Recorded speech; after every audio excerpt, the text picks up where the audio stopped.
Hello, everybody, and welcome to another edition of Inside Guns with your host, me, the Yankee Marshal.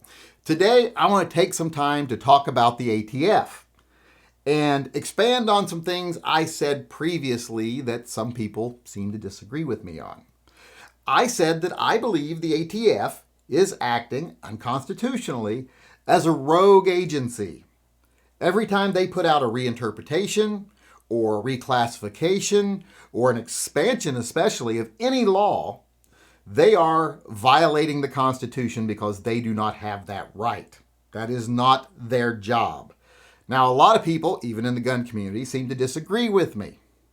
They're like, that is their job. That's what they're supposed to do, interpret and enforce the law. No, they are supposed to enforce the law. That's it. They are supposed to enforce the law as written. When it comes to interpretations, that's the job of the courts. That's why we have the judicial branch.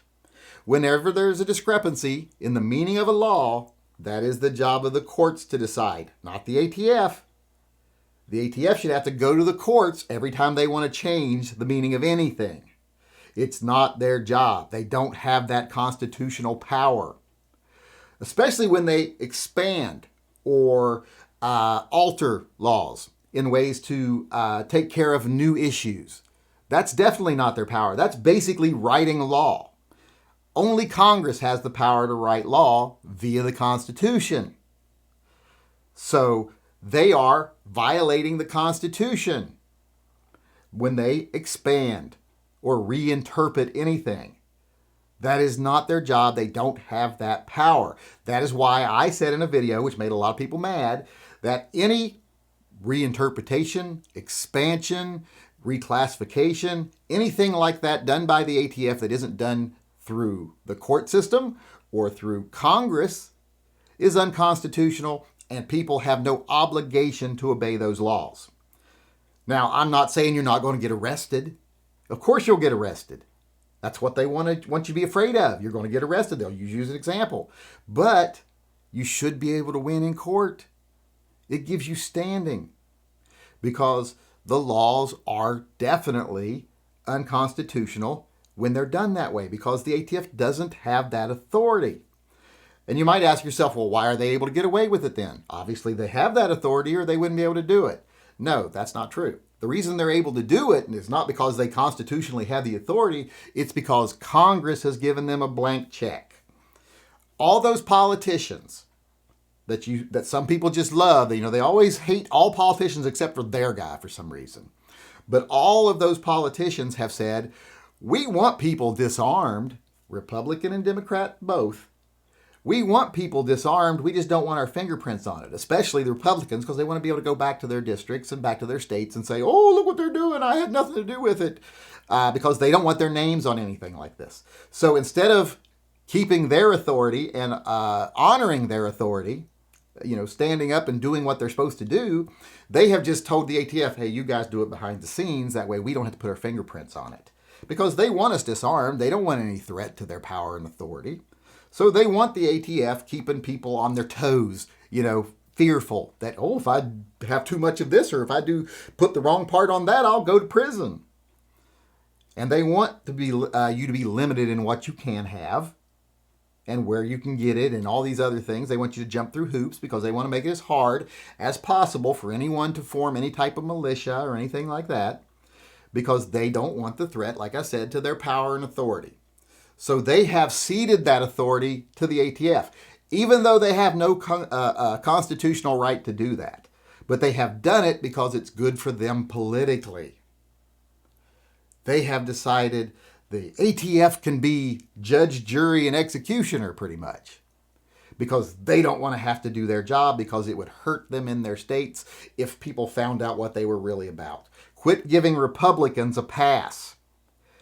Yeah, they like to get up on podiums and say, ooh, we're pro-gun. But they're the same ones that have been giving the authority to the ATF under both Republican presidents, Democratic presidents, Obama, Trump. Look what happened with bump stocks under Trump. So stop giving them a pass. Democrat, Republican, Independent. They are all okay with this. They are all complicit in this.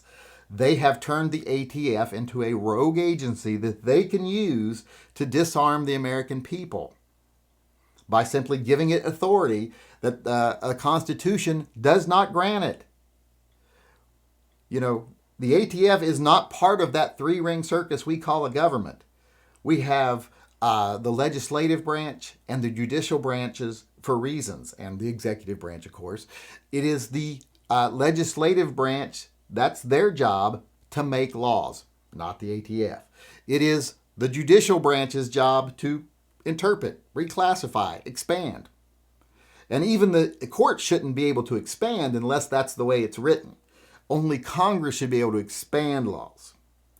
So they have ceded this authority to an agency that shouldn't have it, an unelected agency that acts as a rogue army, and believe me, they do have an army, who work against the interest of the people with the blessing of the U.S. Congress. And that is why I have said that every reinterpretation, every reclassification, every expansion that comes from the ATF is unconstitutional and therefore has no weight of law behind it. I believe this strongly. And I wish groups like the GOA and the NRA were more concerned about making actual change. I wish they were more concerned with progress than they are profit, or maybe something like this would be more exposed and it would have been stopped by now. But they benefit from this system too, which is why I don't like the big national organizations, because they love to take that 80% chunk out of anything that anybody gives to fight these stupid laws and these unconstitutional actions. But for those of you that think that's the ATF's job, it isn't. Their job is to enforce the laws as they're written.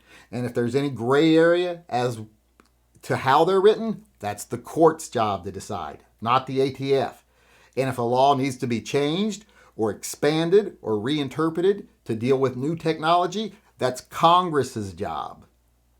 Stop letting them push it off onto a bunch of unelected people that they control, so that they don't have to take accountability for what they're doing, because what they're doing is trying to disarm the American population, and we need to stop letting them get away with it and blaming other people.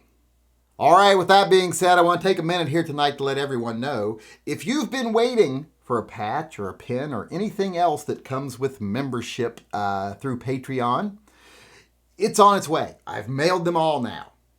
But I do want everyone out there to pay attention to your mailboxes. Give it a week.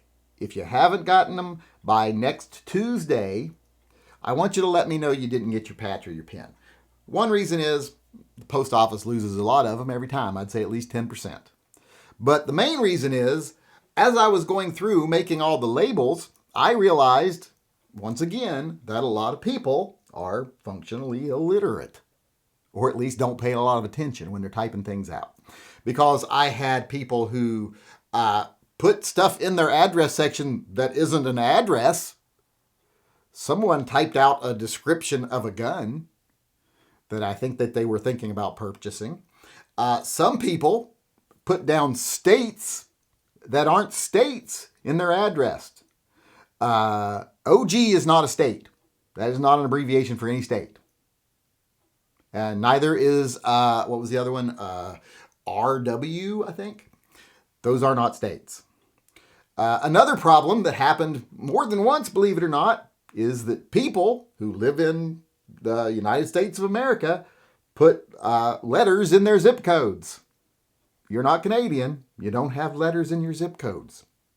Your zip code doesn't start with LH, and it doesn't have a GT in the middle of it. So ran into that problem a few times. So some people just aren't getting it. Like I said, sometimes their addresses were gibberish. Other times, that's not a state. Other times, that's not a zip code. So if you don't get yours, you're probably one of the 20 that didn't get sent. So next Tuesday, if it's not there, drop me a line, put in the subject title, put lost patch. And that way I can search for them and find them, and we can resend them out. I got to resend out some patches I've been giving away during the live chats last couple of days anyway. So let me know. But for those of you, most of you, those of you that can spell and type and actually know how to write a proper address, your stuff's on the way. You should be seeing it any time now. But for the rest of you, like I said, if you didn't get stuff written down right, I'm not trying to shame you. Just saying it might not show up. And if it doesn't, let me know and I'll resend them. All right, everybody, that's our show for today. I hope you enjoyed it and I hope you come back again tomorrow. Until then, I just want to say thanks for coming and remind everyone out there to always carry and stay safe until I see you again.